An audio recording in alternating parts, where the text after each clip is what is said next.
Bom dia.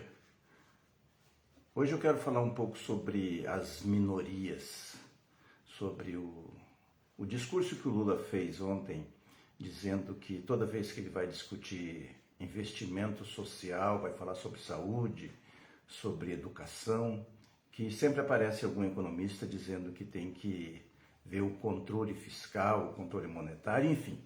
E ele, nessa discussão de arcabouço fiscal, de responsabilidade fiscal, de não gastar mais do que se arrecada, eu quero entrar nessa discussão.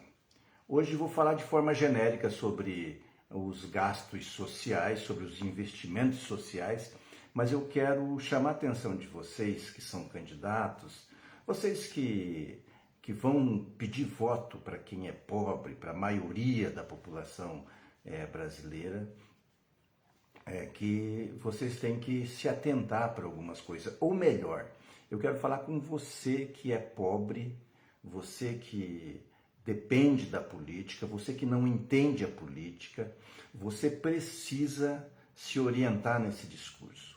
Você que defende, você que fica brabo, chama o MST de comunista porque está invadindo propriedade privada, você que acha que índio é vagabundo porque não trabalha e quer ficar à toa só pescando e caçando, você que acha que todo negro de periferia ou todo cara mal vestido é bandido e tem que ir para a cadeia, você que é pobre e tem esse pensamento. Quero chamar a sua atenção para uma coisa, que nem todo mundo teve as condições que você teve, ou a sorte que você teve, ou a família estruturada que você tem para te tirar dessas condições. Eu falo isso por experiência própria. Minha mãe me criou sozinha, sem pai. Ela criou 11 filhos. Meu pai foi embora e deixou minha mãe com 9 filhos menores. E ela educou-nos todos, lavando roupa, como empregada doméstica, na época que não tinha regulamentação do salário mínimo, em que a maioria dos trabalhadores eram quase que escravizados, trabalhavam pela comida. E todos nós, graças a Deus, hoje temos algum lugar para morar, pelo menos. Eu falo isso com alguém que já passou fome, com alguém que não teve a oportunidade de estudar, porque aos 12 anos, 13 anos, eu tive que ir para o mercado de trabalho para me sustentar, para ajudar a sustentar os irmãos menores. Portanto, você que ganha 1, 2 salários mínimos, você que depende de salário, depende do transporte coletivo, você que depende do posto de saúde, você que depende de um Estado que olhe melhor com você, você precisa se orientar melhor. Você precisa conhecer a história, você precisa saber quem está falando e quais são os interesses das pessoas que vão pedir seu voto. Porque essa história que circula nas televisões, nos jornais, de que o mercado está nervoso, que o mercado é que é isso, na verdade, esse mercado só está preocupado que o governo pague os juros dos empréstimos que o governo fez ao longo de um período de mais de 200, 300 anos, e que é uma dívida impagável e que todo mês tem que se pagar bancos. Mas, quando se quebra bancos, como agora, por exemplo, se quebrou nos Estados Unidos 2 bancos e se quebrou na Suíça 1 banco, o Estado vai lá e cobre todos os prejuízos do banqueiro. Todos aqueles que têm dinheiro, grande dinheiro, não perdem. Aqui no Brasil já aconteceu assim no governo Fernando Henrique, quando quebrou o Banco Real, o Banco Econômico, melhor dizendo. Criou-se uma linha de crédito especial para se socorrer os bancos Santos, o Banco Econômico, o Banco Real. Eles não tiveram prejuízos. As famílias proprietárias dos bancos continuaram com suas fortunas intocáveis. Os programas de incentivo à indústria, para trazer indústrias para o Estado, de diminuição do BNDES para trazer indústrias, você acha que essas indústrias desembolsam algum dinheiro?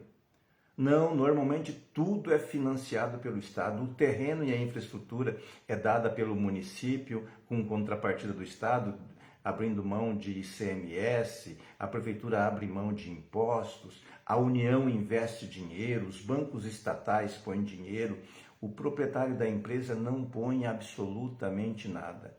Se nós formos ver as renúncias de ICMS, que estados como o nosso, como Mato Grosso do Sul ou Mato Grosso, os estados que têm pouca industrialização abrem mão para se trazer as grandes indústrias, os incentivos fiscais que elas recebem são muito mais, mas muito mais do que se investe em educação para os jovens da periferia. São infinitamente superiores ao que se gasta na Bolsa Escola. São infinitamente superiores ao que se gasta em habitação. Por que é que os ricos não são penalizados ou não são criticados quando recebem esses incentivos enormes?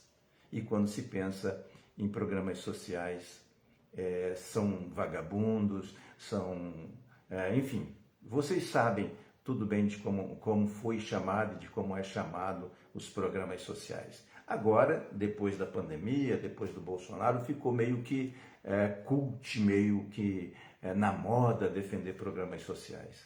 Mas nós e vocês que moram nas periferias, vocês sabem o quanto isso foi difícil de implantar.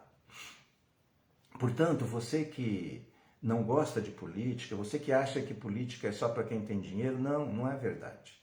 Me siga aqui, você vai entender como é que se faz política sem dinheiro, como é que você pode envolver sua família, como é que você pode envolver seus amigos. Me siga aqui e vamos debater, né? Se você não tem dinheiro, você tem tempo. E tempo é dinheiro. Você precisa começar a pensar na organização do seu bairro, na organização da escola, na organização dos funcionários, dos usuários dos postos de saúde.